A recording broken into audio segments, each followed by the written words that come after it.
What's up, everybody? Got another review for you, and this time we're going to be talking about the movie Supergirl.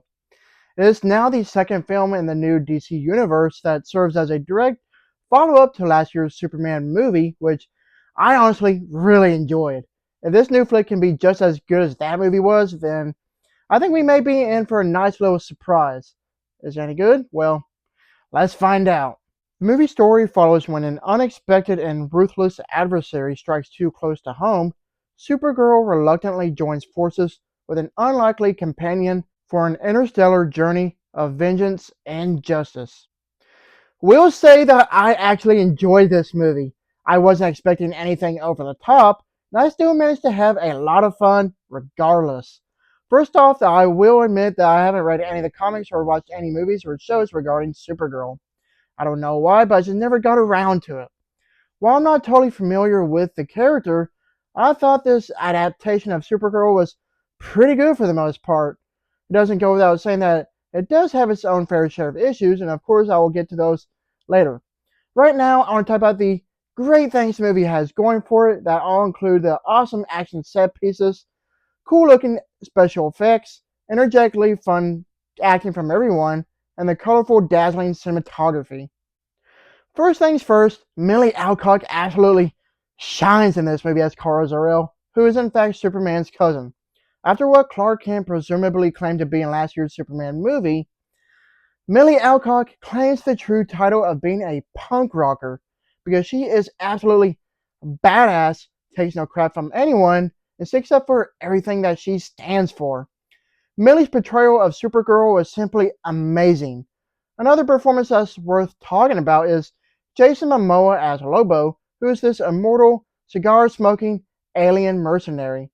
After watching his unique performance as this interesting character, I feel like Lobo is more suited for him rather than his other performance as Aquaman. You can actually tell that he had a lot of fun playing Lobo, and it really shows.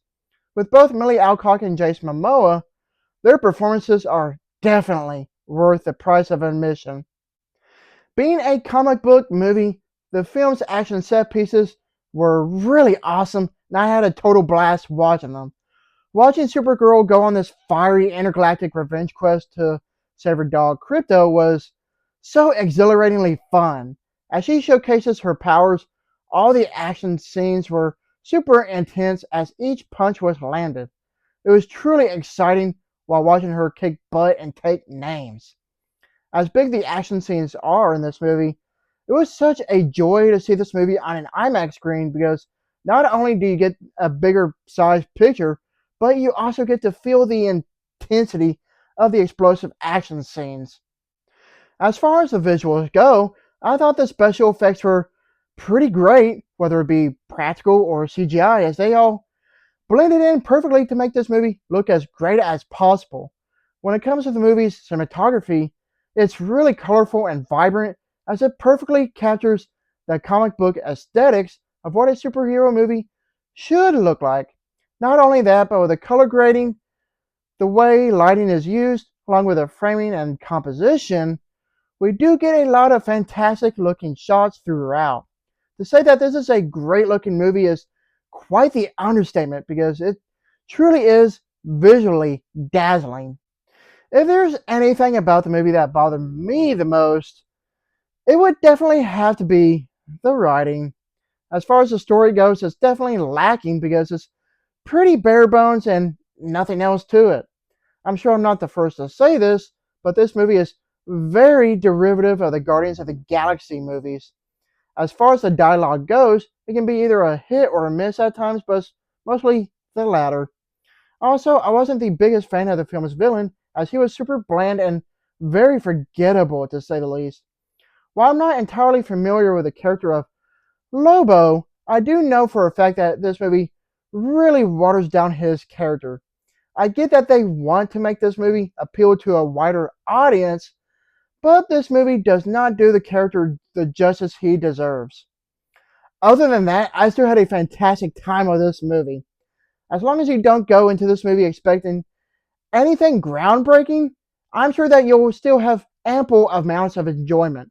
Regardless, this movie is a lot of fun, and I do think that this movie is Definitely worth checking out in theaters. Overall, Supergirl manages to soar up to great heights as it delivers an entertaining comic book blockbuster movie that mostly everyone can enjoy.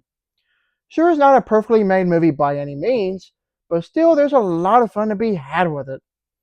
As a first for a superhero flick in a while, surprisingly there are no mid or post credit scenes to help set the stage for the next adventure for the DCU. While the movie had the potential to be so much better, it does leave some room for improvement.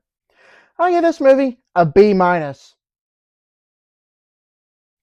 Thank you for watching, and don't forget to like and subscribe to my channel. Keep up my real reviews.